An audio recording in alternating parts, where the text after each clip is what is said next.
મારું નામ ચૌહાણ ભરતભાઈ દલપતભાઈ છે। હું મેમકા ગામનો રહેવાસી છું। છેલ્લા 7 દિવસની એક જ ધારો અવિરત વરસાદના કારણે ખેતરોમાં પાણી ભરી રહ્યા અને ખેતરોમાં પાણી ભરવાનો કપાસ રહ્યો ને અત્યારે બરવાની નોબત ઉપર આવી ગયો। સરકારશ્રીને અમે જાણ કરવી કે અમને સહાય મળે, હજી 2024 ની સહાય નથી થતા। બીજી વખત આ ઉપરા ઉપર આ વરસાદથી ખેડૂતનો માર પડ્યો તો સરકારને એવી મારી પ્રાર્થના છે કે જલ્દીમાં જલ્દી સહાય ચૂકવે।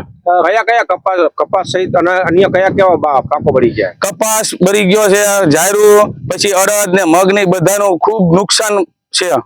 કેટલા ટકા અંદાજે નુકસાન કહી શકાય? અંદાજે 60 થી 70% ઉપર નુકસાની અત્યારે ખેડૂતને વેઠવાનો વારો છે। શું તમારી માંગ છે?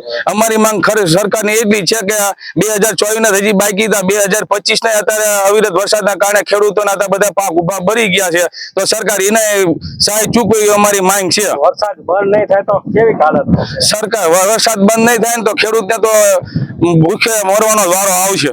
મારું નામ ચૌહાણ બળદેવભાઈ દલપતભાઈ છે સાહેબ। મારા 8 વીઘાનો કપાસ ઉભો છે, એમાં અત્યારે પાણી ભર્યું, વરસાદ થયો 8 થી 1 ધારો એટલે પાણી ફોડવાયો સાહેબ, અને નુકસાની છે। અત્યારે કપામાં ફાલ કે ફૂલ કઈ રવા નથી દીધું, જીંડું બધું ખરી ગયું છે, અને તે છતાં અત્યારે અમારે આ સરકારને કેવી વિનંતી છે કે અમને પાક ધોવાણના ની બધાના પૈસા ચૂકવે। અને સાહેબ બીજા નંબરની અંદર મેં સાહેબ 8 વીઘામાં અત્યારે અમારે ખર્ચો એટલો આવ્યો હોય કે આ ઓછામાં ઓછો 50 થી 60 હજાર રૂપિયા તો અમે દવાના, વાવણીના, પાવાના એ બધા ચૂકવી દીધા છે સાહેબ, અને નુકસાન એટલું સાહેબ છે। કયા બીજા પાક?